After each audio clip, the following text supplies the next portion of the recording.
All right, Mike Heck here for MMAfighting.com. I'm here in Tampa, Florida, in my hotel room right now, but I'm being joined in Las Vegas by Elise Reed, who will make her UFC debut this Saturday, a little over 48 hours from right now as we record, and she's going to face Sajara Eubanks at UFC Vegas 32. Elise, thank you for doing this, especially so close to the fight. How are you?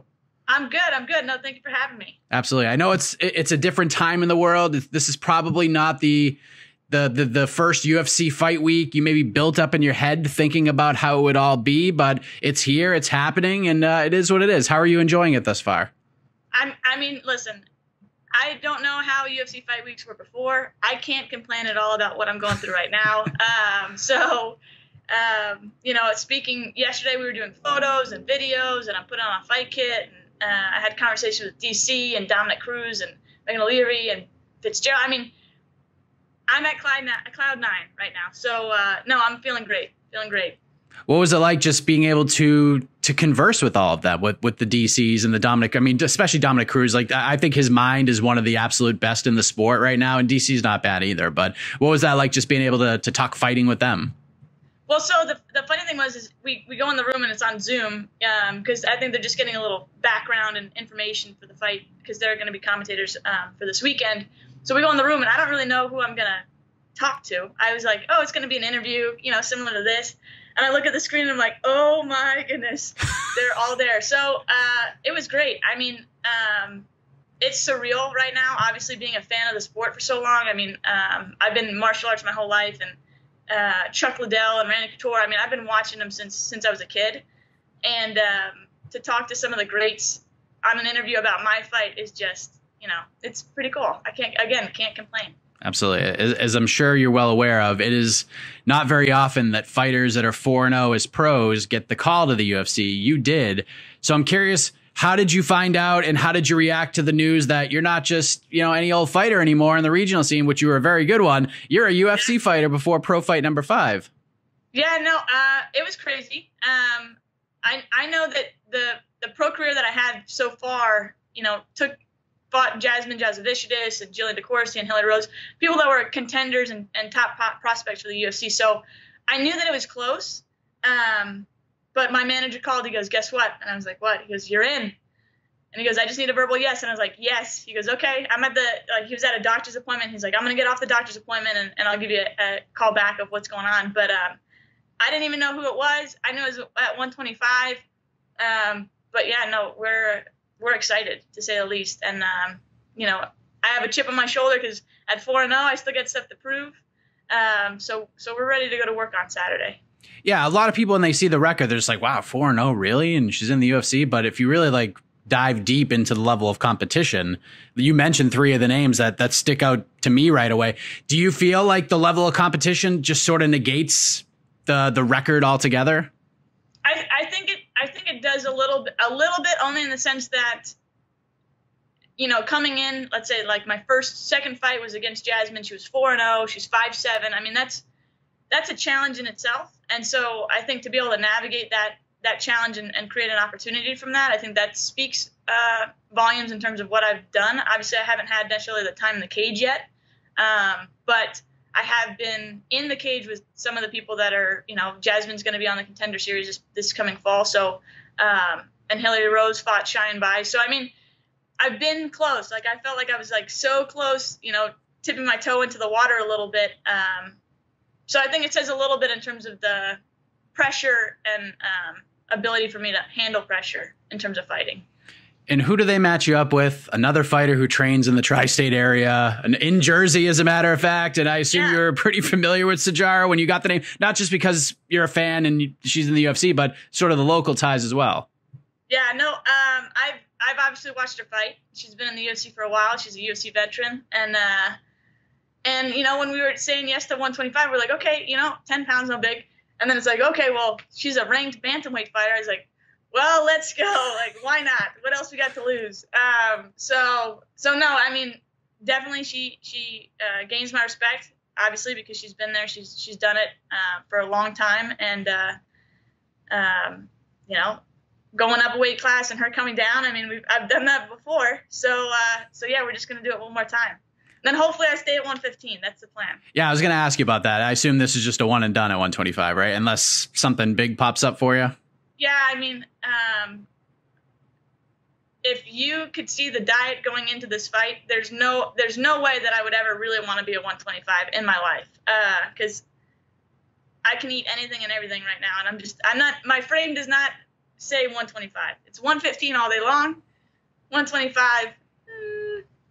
We're gonna get there on Saturday, but yeah, no, I'll stick to 115. Yeah, is it a big cut for you to get to 25 at all, or are you like there already? It's not a big cut at all. It's which is really nice, because you know, when we talk about cutting weight and going against somebody like Sajara, if I have more cardio and I don't have to have a weight cut, then it just kind of puts me a little bit of an advantage, even though she's got that size. She's gonna have that size advantage, so. I can't complain about not really having a big weight cut, but yeah, no, it's real. It's like real close. It's going to be a great day. I'm having a great time cutting weight today. No complaints at all. Have you ever trained with her at all? Like, have you ever cross trained with her team and trained with her at all?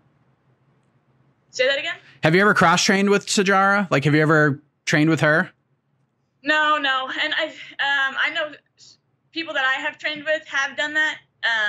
So they're definitely, especially regional promotion, or regional area, there's definitely some overlay a little bit, but no, I have not trained with her. Yeah. I know you're not concerned about your weight. Are you concerned about hers at all? Because like at the end of the day, if she misses, that's more money in your pocket. And I'm sure that's not something that you're actively thinking about. Like, I hope she makes weight so I get an extra 25% or whatever. But are you concerned at all, considering the issues that she's had in the past at 125? I think for her, I mean, I haven't spoken to her. I don't really know her very well, but from what I can tell, she's been at 125 before, didn't like the weight cut at 125 before. That's why she went up to bantam and is going to try to make another run at 125. She's a little older, so you'd think that it's going to be a little harder, but I mean, I'm not concerned of it. She's a pound over, pound under. I mean, the fight's going to happen on Saturday, so that's the only focus that I'm on. If she wants to make weight or not make weight, it's not going to make a difference to me. So you're fighting no matter what? Yeah, I mean, unless they tell me like, hey, by the way, you can't, like, where it's too far gone. But she's done this for a while. She's a veteran, so I'm sure she's going to handle her business as she needs to. How do you like the matchup from an X's and O's perspective? Are there things that she brings to the table that you feel works well with the things that you bring to the table? I mean, so far in my career, because of my background, it's very often been a striker versus grappler, or a striker versus wrestler, and it's always been that stand-up versus the ground game. I don't think it's any different here. She's obviously specialized in her field with jiu-jitsu, and I'm obviously specialized in my field with striking, so I think it's just going to be the usual stand-up versus ground. I can't say that there's anything super specific that she does that I haven't necessarily faced before. She's obviously higher level, right? UFC. So that's the caliber is different. But in terms of the basics, it's always going to be back to the basics. Sometimes she brings that dog out of her in the stand-up. She'll start slinging them things. She gets a little angry in there at times. She's gotten better with that. Like the Julia Avila fight was like a perfect example, because Julia just ran after her like a tornado, and Sajara landed shots, but then she was like, nope, I don't need to do this anymore. And she took her to the ground and got the win. So is that sort of a part of your strategy? I know you don't want to reveal all here, but is that sort of part of your strategy to kind of like bring that dog out of her a little bit and hope she gets a little angry and wants to stay on the feet and mix it up with you in that way?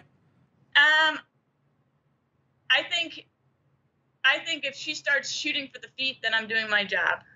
If she starts really trying to take me down, then I'm doing my job. And of course, if I can frustrate her on the feet, that's because she's frustrated, she wants to take me down, then yes. I don't necessarily need her to get angry. I don't necessarily, I don't need a dog coming out, but I think the way it's going to work is there's two solid game plans here for her to take me down, for me to stand up, and whoever's going to win that is going to frustrate the other person, and someone's going to leave frustrated and upset tomorrow or Saturday. Someone's going to leave with their hand raised, and I think it could go either way.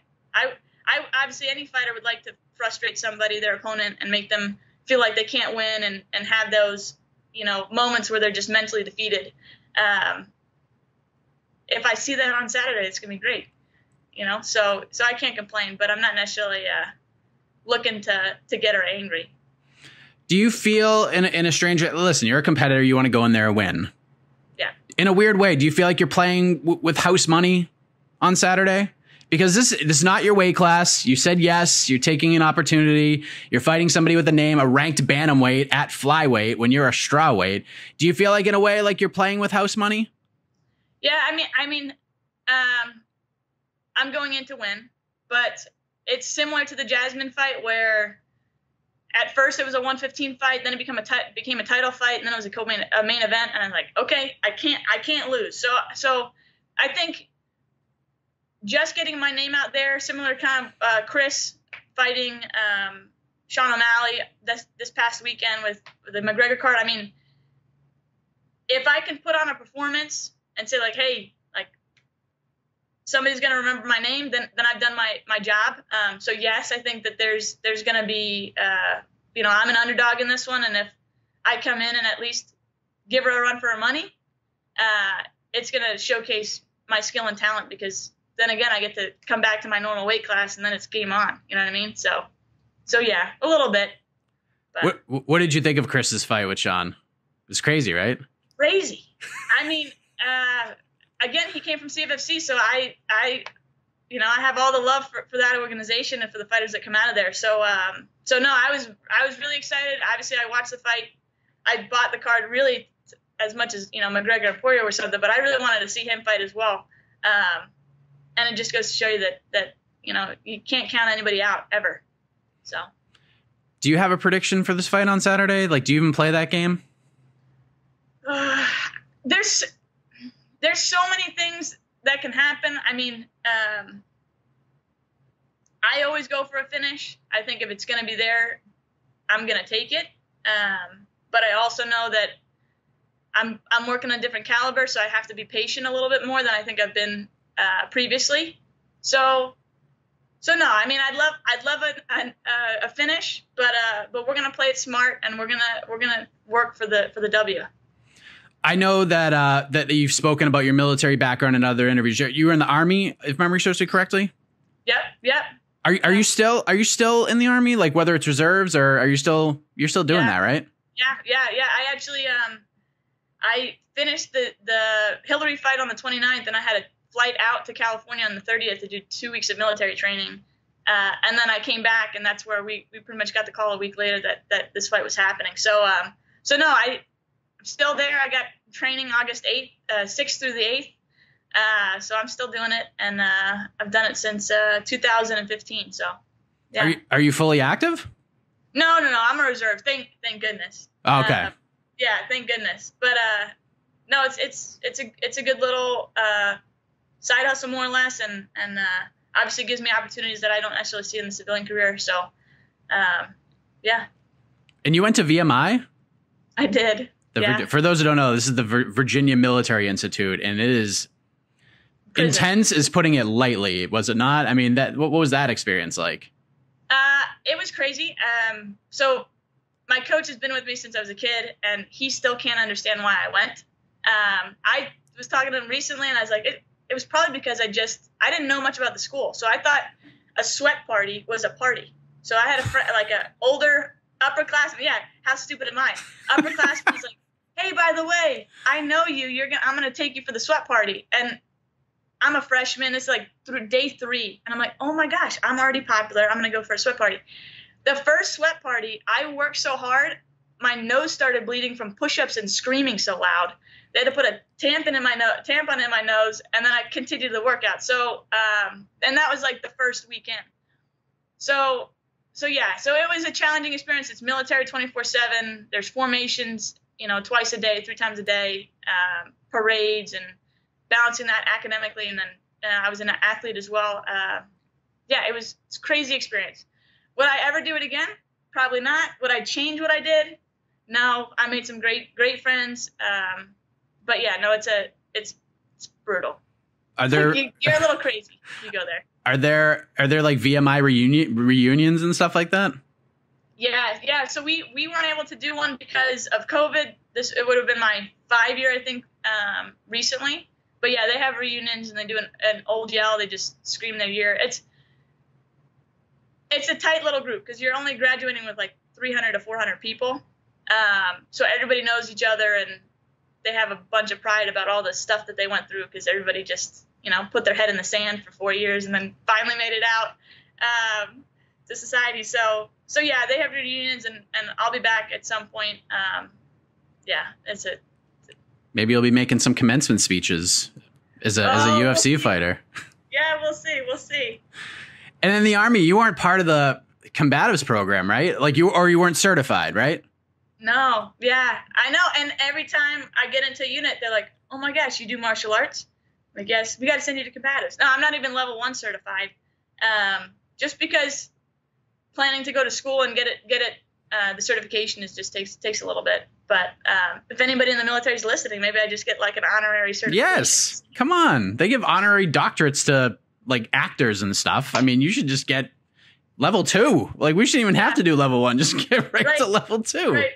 This fight happens and I get a message from the Army. By the way, you're now a certified instructor of combatives. I'd like you to come do a performance. I'm like, okay, well, we'll see. We'll see. See, that would be a first because we see fighters get victories and they get their, purple belts and black belts. Maybe we just have like a higher ranked Army official walk into the octagon and just hand you that certificate. That would be something. Oh, I like that thought. Hey, Army, let's go. Let's do this. Out here. Last thing, and I'm very curious about this. Where does Raise the Rufus come from? Oh, so VMI, at least when I was there, they would cut your hair to like right here. And you looked horrible. I mean, it wasn't a look that was like stylish. They just cut it straight off and you couldn't put your hair up. You couldn't use bobby pins. You had to like just try to hairspray it. So it ended up just flying. It was horrible, miserable. So I'm at a dinner with my water polo teammates, and if you watch water polo, they are huge, like they're big people. I'm 5'3", right? Tiny. They're like 5'8", and they just manhandle you in the water, right? So I'm the tiniest person on the team, and we're having this dinner or whatever, and they're like, we got to figure out nicknames for everybody. So the first nickname that came to mind for me was Pipsqueak, and I was like, nah, like this is like. First month in, I was like, no. I was like, that's going to stick if I let it happen. I was like, not going to happen. And so Mackenzie Perkins, one of my teammates, she goes, well, you do Taekwondo, you do martial arts, right? You look like that naked mole rat from Kim Possible. What's his name? And they like look it up. They're like, Rufus. And so your nickname is Rufus. So then it became, when we score a goal, I was raising the roof or raising the Rufus. And so that's what the handle's from. But yeah, it was because I looked like a naked mole rat. So really, really solid. I went Pipsqueak to naked mole rat, and it stuck. I knew it was going to stick. So yeah, all my teammates still call me Rufus. That's in their phone. So yeah, see, can't get rid of it. That's way better than Pipsqueak, though. I know. Way better. He's a kicking ass type of dude, but yeah, that's the Rufus. That's where it came from. That's amazing. Well, Elise, thank you so much for the time, especially so close to the fight. I appreciate it very much. Enjoy the rest of this fight week experience, and all the best to you on Saturday. Thank you very much.